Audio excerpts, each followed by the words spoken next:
My name is Lily, 21. The age where most people start collecting memories they want to keep. I mostly collect ways to disappear inside my own skin. Dad left on a Tuesday. No screaming match, no thrown plates, just 2 suitcases and a forehead kiss that felt like punctuation. Mom cried for 3 months, then met Collins at a real estate seminar. He was 48 then, silver at the temples, voice like someone had aged bourbon inside oak. By the time he moved in, I had already trained myself to smile when adults expected it. They were happy. Kitchen dancing to Marvin Gaye, weekend trips where Mom posted sunsets and wine glasses. I learned how to be a good background character in their story. Polite, helpful, never too loud about my own life. Collins started small.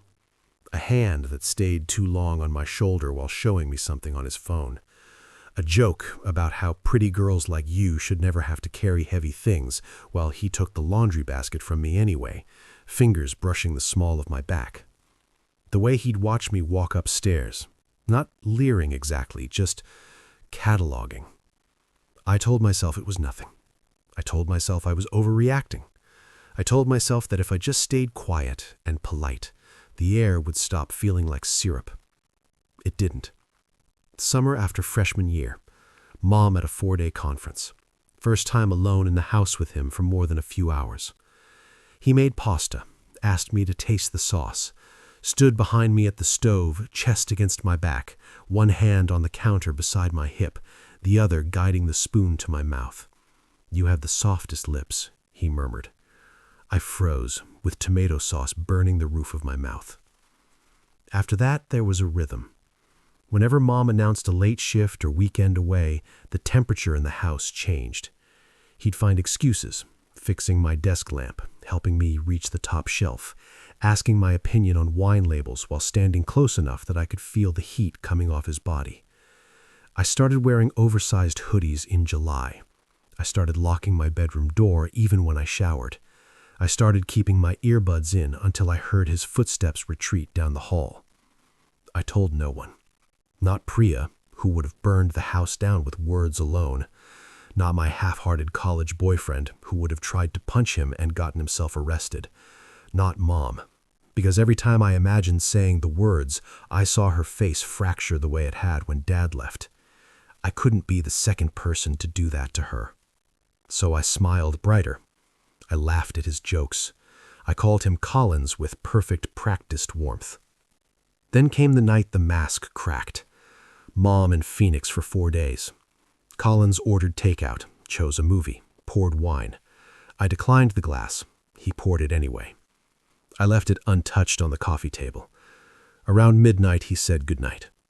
I waited, 20 minutes after his door closed. When I went upstairs, my bedroom door was unlocked. I always lock it. The lamp I never use was on. The comforter was neatly turned down. On the nightstand, a glass of water and 2 small white pills. I stood in the doorway for so long my legs started shaking. I didn't scream. I didn't cry. I just backed out, closed the door with the softest click in history, grabbed my keys, wallet, phone, and left. I slept in my car behind the 24-hour grocery store.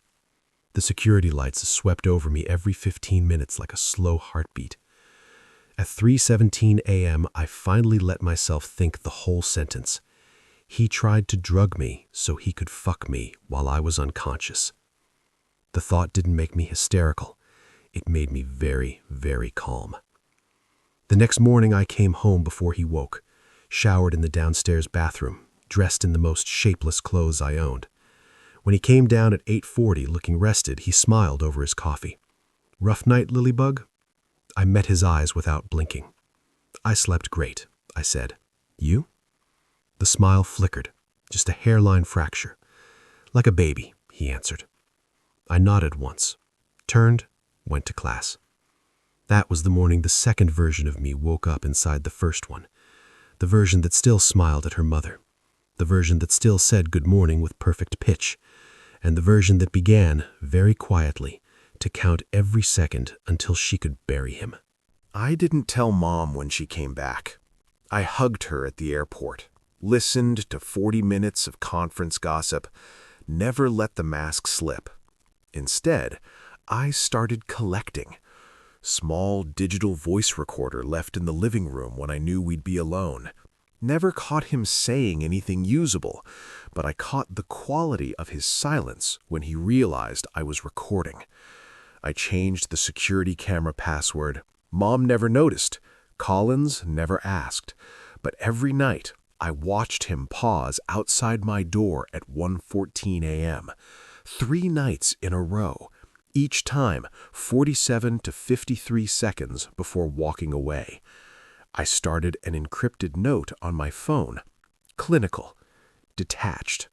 Timestamps. 10:17. Palm rested on lower back. 10:19. Thigh touch while showing the article on phone. 10:22. Hips pressed against mine at the kitchen sink while I washed dishes. 10:25. Whispered, "You're growing up so beautifully," while adjusting my scarf. I never used the word assault. I used incident. Incident is easier to type when your hands are shaking. Meanwhile, I became the daughter he wanted to believe I still was. I asked about his golf game. I laughed at his client stories. I offered to help organize the garage. When he complimented my new glasses, I thanked him with exactly the right amount of shy warmth. I wanted him comfortable. I wanted him careless. Priya noticed first. We were studying at the campus library when she closed her laptop. "You've been weird since summer." Like, weird, not finals weird. I tried to laugh it off. She didn't let me. 3 weeks later, I told her pieces. Not everything. Just enough that she started coming over more often. Started sitting between me and him when we watched movies. Started making pointed comments about how some men don't understand personal space. Collins hated her. I could tell by the way his jaw tightened when she walked in. In November, I started the next phase. I began leaving my door open at night, but only after I'd moved the dresser so it could only open 6 inches. He tried twice. Both times he pushed, met resistance, cursed under his breath, then retreated. I started wearing the perfume Mom bought me for my birthday. Sharp, expensive. I wore it only on nights she was gone. The scent stayed in the hallway long after I left the room. He hated it. I could tell by the way his nostrils flared. I started talking about boys, loudly, in the kitchen, on speaker with Priya while he was nearby. I invented dates. I invented kisses. I described hands that weren't his touching me in ways that made his smile go thin. I wanted him jealous. I wanted him hungry. I wanted him to make a mistake he couldn't walk back from. December 12th, Mom's staff holiday party. She left at 6:30 wearing the dress she saved for special nights. Collins turned to me in the foyer the second the door closed. "Movie night?" His voice was already thicker. I smiled. "Sure, let me change first." Upstairs, I showered until my skin felt brand new. I put on soft cotton sleep shorts and an oversized t-shirt. Nothing provocative, nothing he could ever point to later. When I came down, he'd opened another bottle. I accepted a glass this time, sipped once, laughed at the movie. Around 11:20, I yawned. I'm fading. He stood when I stood. "I'll walk you up." At the top of the stairs, he caught my wrist. Not hard, just enough to stop me. "Lily," he said softly, "we should talk about how things have been tense." I turned, let my eyes go wide. Innocent. About what? His thumb traced the inside of my wrist. "About how much I've noticed you've been growing up." I let the silence stretch. Then I leaned in, close enough to feel his breath catch. I whispered, "You're right, but tonight isn't the night you get to find out how much." I pulled free, walked into my room, closed the door he'd never seen me use before. He stood outside for almost 3 minutes. I watched the shadow under the door. Then he walked away. That night, I didn't sleep. I planned.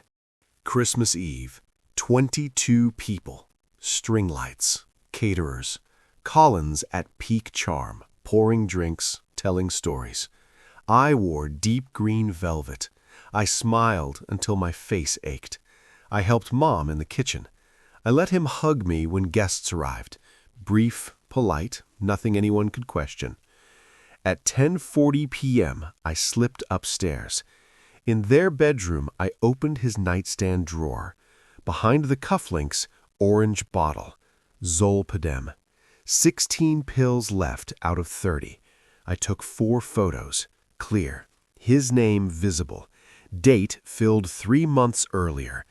I put everything back. Back downstairs, I found Mom refilling ice. "Can we talk? Somewhere quiet?" She followed me to the study. I closed the door, opened my phone, handed her the gallery, the footage, the notes, the pill bottle photos, the timestamps that added up to 2 years of quiet terror. She scrolled. Her face went through things I'd never seen before. Confusion, horror, denial, rage, something colder than rage. When she finished, she looked at me, voice barely there. "How long?" "Since the summer after freshman year. Touching first, the pills last month." She closed her eyes. When she opened them, they were dry, terrifying. "Wait here." She left. 11 minutes later, she came back, Collins behind her. He was still smiling until he saw my face, saw the phone in her hand, saw the way she stood between us like a wall made of ice. "Natasha, what the hell is this?" She spoke without raising her voice. "You have 20 minutes to pack 1 bag. Everything else will be shipped. If you're still here after that, I call the police. If you ever contact Lily again, I call the police. Do you understand?" He tried to laugh, tried the gaslight. "Lil, you're twisting things. You were drinking with me. You never said stop." I spoke for the first time. I never said yes either. His face changed. Not anger, something smaller, something that looked like fear. He left, packed a duffel, took his keys, and walked out while Christmas music still played. Mom closed the door, locked it. Then she cried. Not pretty crying, the kind that hurts your whole body. I held her. Later, after everyone left, after the house was quiet, she sat me down. "I should have seen it." "You couldn't have. He made sure of that." She took my hands. "What do you need now?" I thought for a long time. "I need to finish school. I need to keep my job. I need to date someone who asks before touching. And I need to never have to pretend I'm okay when I'm not." She nodded. 3 weeks later, he sent her one email. Subject, "We should talk." She didn't open it. She forwarded it to her lawyer, then blocked him.